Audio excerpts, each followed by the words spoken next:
Hi everyone. So we have seen in the last video how Vedic society, early वैदिक period जो कि एक tribal settlement था, वो लेटर वैदिक में आते आते एक सेटल्ड लाइफ हो गया. ओके, दे पजेस्ड लैंड, उनके पास लैंड हो गए.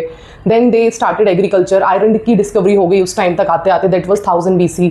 And how they converted into janapads, जो है छोटे छोटे सेटलमेंट्स हो गए and they were called janapads. Now we will move on to the next topic, that is mahajanapada. अभी ये देखेंगे कि कैसे ये जनपद जो थे, जो लेटर वैदिक टाइम में प्रिवेल कर रहे थे, वो नाउ टाइम के साथ जो है 6th सेंचुरी BC आते आते ऐसा क्या हुआ, दे converted into proper political entities. Alright, वो पूरी प्रॉपर इंडिपेंडेंट पॉलिटिकल एंटिटीज बन गए. एंड वो भी दो तरह के हुए. जो महाजनपद हुए टोटल 16 थे एंड वो दो तरह के थे. One was republic and another was monarchy. Now we have to see what are these two. So republic is गणराज्य, मतलब जो एक ग्रुप ऑफ पीपल हुआ करते थे, क्लैन के जो चीफ हुआ करते थे, they used to appoint their king, that is republic. Okay, and एक होता था मोनार्की, दैट वाज, उसमें क्या होता था, there is this hereditary king, king का बेटा ही किंग होगा एंड देन कमिंग फॉरवर्ड उसका बेटा किंग होगा. देन इसी तरीके से, मतलब no outsider can enter the lineage. King अगर जो है तो उसका बेटा या फिर उसके द्वारा अपॉइंटेड इंसान ही किंग होगा. Okay, so that's the type of mahajanapada, जो टोटल 16 हैं. Now we have to see कि ये जो 16 महाजनपद है, इनका रेफरेंस हमें कैसे पता, हाउ डू वी नो कि 16 महाजनपद थे, उनके ये नाम थे, उनकी ये कैपिटल्स थी. सो उसका जो रेफरेंस है हमको दो सोर्सेज से मेजरली मिलता है. बुद्धिस्ट टेक्स्ट जो है उसके अंगुत्तर निकाय एंड देन जैन का जो है Bhagavati Sutra. Okay, these are the two text from different these two religions where we find the reference of 16 mahajanapada. Okay, अब ये 16 महाजनपद थे, these are the independent political states. Okay, but क्या हुआ, ये 16 में उनके internal clash, fights, you know, superiority के लिए कि हम पावरफुल हैं, हम पावरफुल हैं, they had this overall scenarios and then finally 4 rose to power. ठीक है, जिसमें था Magadh, Vatsa, Avanti and Kaushal. There were these 4 mahajanapads and इसमें से भी there was this one mahajanapada which rose to prominent power, that is Magadh. At the end 6th century BC में जो एक सबसे ज्यादा उभर के ऊपर आया, जो एक बहुत ज्यादा जिसने अपना एम्पायर जो है वो एक्सपेंड किया, वो था Magadhan empire. And we are going to talk about it today. Okay, so we have seen कि लेटर वैदिक सोसाइटी जो है उसके बाद स्टार्ट हुआ महाजनपद पीरियड. अब उसका रीजन क्या था, लेटर वैदिक में ऑलरेडी लैंड पजेस कर लिया था, आयरन की डिस्कवरी हो गई थी, यू नो, किंग्स होने लग गए थे. ऑल्दो स्टैंडिंग आर्मीज नहीं थी, बट फिर भी they started having their own आर्मीज, they started having रथ, मतलब हॉर्सेस वगैरह होने लग गए थे. दे had this small political units called जनपद. ओके, सो ये लेटर वैदिक सोसाइटी के टाइम पे स्टेटस था. अब क्या हुआ, consolidation is started. Now started the consolidation and उस कंसोलिडेशन में क्या हुआ, because they got into trade, they had sufficient agriculture, so उनका ट्रेड बढ़ने लग गया. They had iron, they had multiple tools, equipments for their agriculture, surplus होने लग गया. So they started converted into महाजनपद. So we found reference of 16 महाजनपद. All in all हमें 16 महाजनपद का reference मिलता है. दो जगह से रेफरेंस मेजरली हमको मिलता है. बुद्धिस्ट टेक्स्ट जो है अंगुत्तर निकाय, वहां से मिलता है, और जैन टेक्स्ट है जहां से हमको मिलता है वो है भगवती सूत्र. So we find reference of the 16 महाजनपद. What was the time duration जिस टाइम पे महाजनपद थे? It was 600 BC to 325 BC. Alright, so this was the time duration जिस टाइम पे महाजनपद थे. महाजनपद जो है वो दो तरीके के हुआ करते थे. पहला होता था मोनार्की, जहां पे there is this hereditary king. Okay, एक किंग होगा जो हेरिडिटरी है, मतलब उसका ही बेटा जो है वो किंग बनेगा. एंड देन दूसरा हुआ करता था रिपब्लिक. रिपब्लिक मतलब गणराज्य.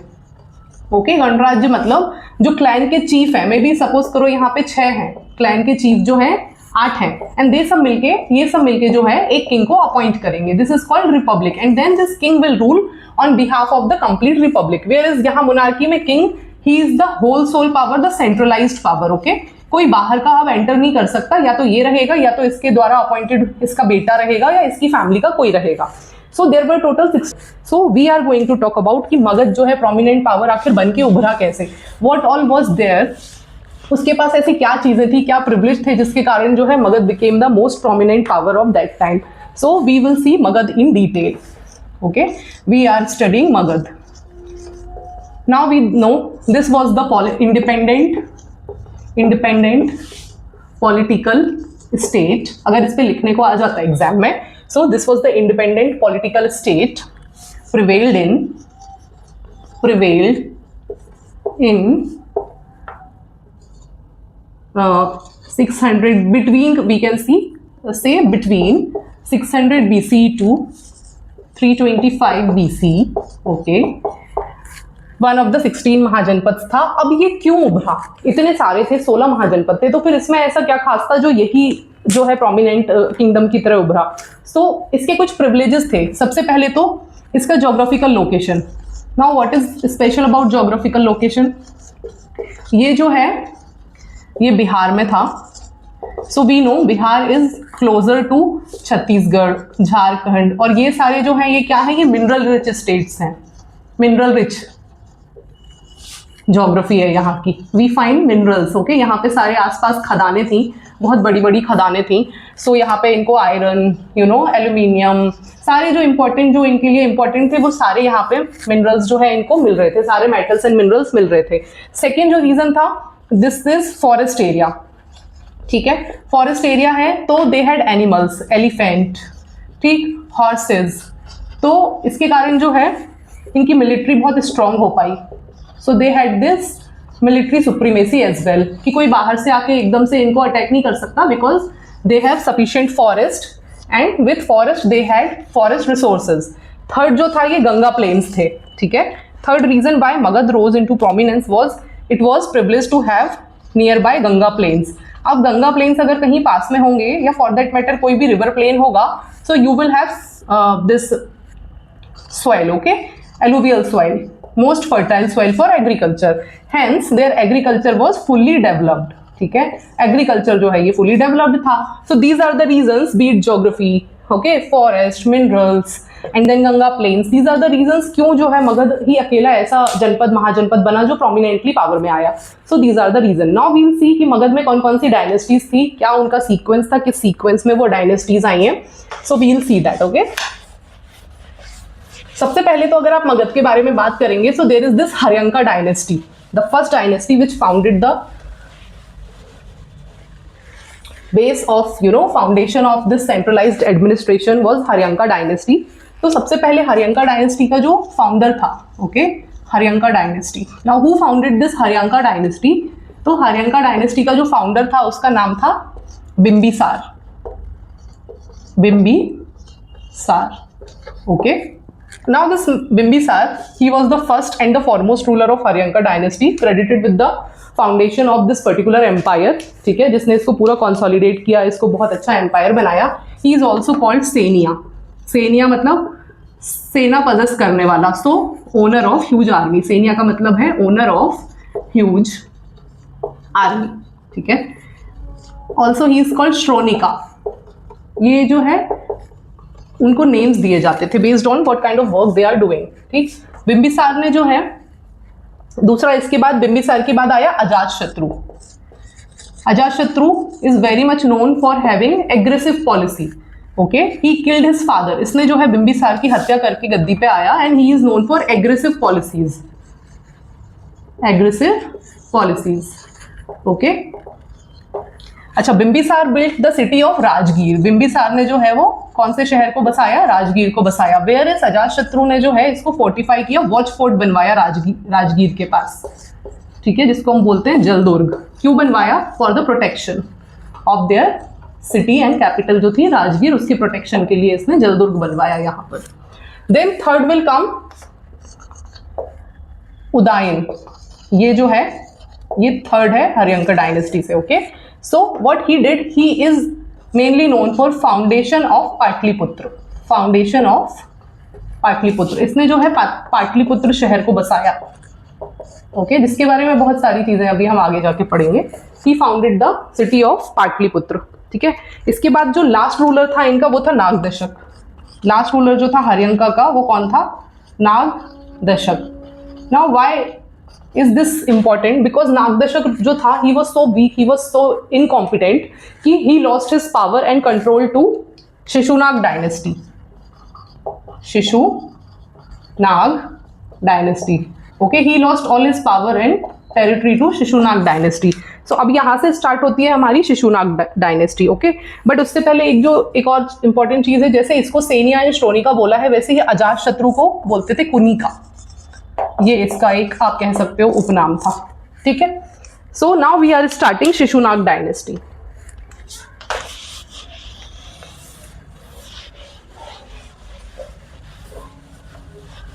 Y is Shishunaga dynasty important? So अगर हम एमपी के पर्सपेक्टिव में देखेंगे तो शिशुनाग डायनेस्टी बहुत इंपॉर्टेंट है, because Shishunaga dynasty is credited with addition of Avanti to Magadhan empire, ठीक है, Avanti to Magadhan empire. Now how we'll see, ठीक है। तो शिशुनाग डायनेस्टी ने क्या किया था, जो प्रद्योत डायनेस्टी थी कहाँ थी, अवंती में थी। अवंती मतलब प्रेजेंट डे उज्जैन। तो उज्जैन में प्रद्योत डायनेस्टी जो है वो रूल किया करती थी। प्रद्योत डायनेस्टी जो है उसको हराया किसने, शिशुनाग ने। एंड फाइनली जो है अवंती आके किसमें मिल गया, मगध में ऐड हो गया। सो मगध का यहाँ पे और एक्सपेंशन हो गया और इसका टेरिटोरियल एक्सटेंड जो है वो बढ़ गया, मगध और पावरफुल हो गया, बिकॉज अब इसमें जो है वो अवंती भी जुड़ चुका था, ठीक है। इसके बाद आएगी शिशुनाग डायनेस्टी के बाद आएगी Nanda dynasty. Why is this dynasty important, ये भी बहुत ही ज्यादा इंपॉर्टेंट है हिस्ट्री में, क्योंकि इसके ही टाइम पे जो है 326 BC में अलेक्जेंडर ने इंडिया पे इन्वेड करने की कोशिश की थी। अलेक्जेंडर ने इंडिया पे इन्वेड करने की कोशिश की थी। ऑल्दो अलेक्जेंडर मिजरेबली फेल्ड, बहुत ज़्यादा गंदे तरीके से वो फेल हुआ था, क्योंकि उसकी आर्मी बीच में ही बैकआउट कर गई थी। एंड आर्मी जो है चली गई थी, सेइंग दैट कि भाई नहीं हो पाएगा, अभी ये बहुत पावरफुल आर्मी है, इंडिया में बहुत पावरफुल रूलर्स हैं and we can't stand closer to them, anywhere stand closer to them. तो ये लोग वापस चले गए थे। बट इस टाइम पे कब आए थे ये इंपॉर्टेंट है। तो अलेक्जेंडर कब आया था, नंद डायनेस्टी। और स्पेशली अगर रूलर की बात करें, नंदा डायनेस्टी का कौन सा रूलर था, धनानंद। धनानंद जो है वो रूल में था जिस टाइम पे अलेक्जेंडर ने इंडिया में इन्वेड किया था। नंदा डायनेस्टी का फाउंडर था महापद्मनंद, महापद्मनंद।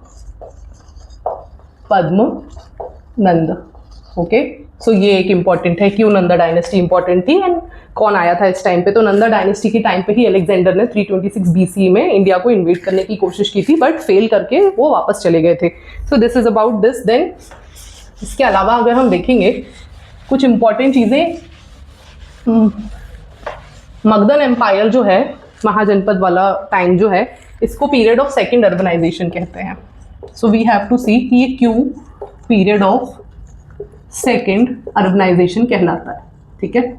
सी, किसी भी पॉलिटिकल स्टेट को आप कैसे डिफाइन करते हो, किसी भी इंडिपेंडेंट पॉलिटिकल स्टेट को आप कैसे डिफाइन करते हो, when they have their defined boundaries, when they have a king, a ruler, a centralized one, when they have their standing army, उनकी आर्मी है, when they have their economy in place, मतलब जो भी उनकी economic activity है वो अच्छे से हो रही है, when they have internal and international relation। तो ये सारी चीज़ें जो है मिलके एक स्टेट को डिफाइन करती हैं। तो ये क्यों कहलाता है पीरियड ऑफ सेकेंड अर्बनाइजेशन, क्योंकि इस टाइम पे जो है सबसे पहले इनकी सोसाइटी की अगर हम बात करेंगे, सो इट वॉज फ्लरिशिंग, ठीक है। दे फॉलोड वर्ण सिस्टम। वर्ण सिस्टम इस टाइम पे बहुत रिजिड हो गया था। क्या होते हैं, 4 वर्ण होते हैं, राइट, ब्राह्मण, क्षत्रिय, वैश्य, शूद्र। बट इस टाइम पे जो है वर्ण सिस्टम का जो एक फ्लॉ था ये बहुत रिजिड हो चुका था। वी टॉक अबाउट पॉलिटी, तो यहाँ की जो पॉलिटी है, सेंट्रलाइज किंग हो गया था। वी हैव सीन ना, सारे किंग्स जो हैं वो सेंट्रलाइज थे, सेंट्रलाइज्ड किंग थे, हेरिडिटरी भी थे, उनके ही बेटे आते थे, कोई बाहर का नहीं आ सकता था, उनके ही बेटे आते थे। Then they had standing army, इनकी आर्मी थी, पावरफुल भी थी, okay. They had fully developed capital cities, capital cities थी इनकी, प्रॉपर डेवलप्ड थी, जैसे इनकी राजगीर थी, बाद में पाटलिपुत्र बनी, ठीक है। If we talk about economy, economy में ये क्योंकि गंगा प्लेन्स के पास था तो इसका एग्रीकल्चर जो है वो बहुत अच्छा था, टोटली फ्लरिश कर रहा था इनका agriculture. In fact we have found the references of Bharuch and Tamralipta, Bharuch and Tamralipti ports, ठीक है। मतलब सिर्फ इंडिया में नहीं, इंडिया के बाहर भी जो है इनका एक्सपोर्ट हुआ करते थे प्रोडक्ट्स, ठीक। इसके अलावा देयर वाज दिस ट्रेड हुआ करता था। और तो और we have found references of tax, 1/6 जो है वो टैक्स में देना होता था, 1/6 ऑफ द प्रोड्यूस जो है वो टैक्स के तौर पे देना होता था। This was the same time जब बुद्धिज्म एंड जैनिज्म इंडिया में ग्रो करना शुरू किया, okay, Buddhism and Jainism. We will also get in to the reasons कि क्यों नए रिलीजन्स को लाने की जरूरत पड़ी या क्यों नए रिलीजन्स आए। But this is the reason all in all कि ये पीरियड जो है पीरियड ऑफ सेकेंड अर्बनाइजेशन कहलाता है, बिकॉज हर एक फ्रंट पे कुछ ना कुछ डेवलपमेंट हो रहा है, be it society, polity, economy, you know हर एक तरीके से एक्सपेंशन हो रहा है, वेयर इज पॉलिटिकल कंसोलिडेशन भी हो रहा है, एक्सपेंशन हो रहा है उनकी इकोनॉमी का, उनकी सोसाइटी का, ट्रेड का, सारी चीज़ें. So this is about mahajanapada period जो कि 16 हुआ करते थे 326 BC में. फिर फाइनली अलेक्जेंडर ने इन्वेड किया नंदा डायनेस्टी के टाइम पे, ऑल्दो वो चले गए. Then this is about mahajanapada period. Now we'll take next class, we'll talk about how this further got into कि भाई नए रिलीजन्स यहाँ पे डेवलप होने शुरू हुए. So next class will be on Buddhism and Jainism. Okay, make notes out of it. If you have any doubt please ask me in the comment section. Thank you.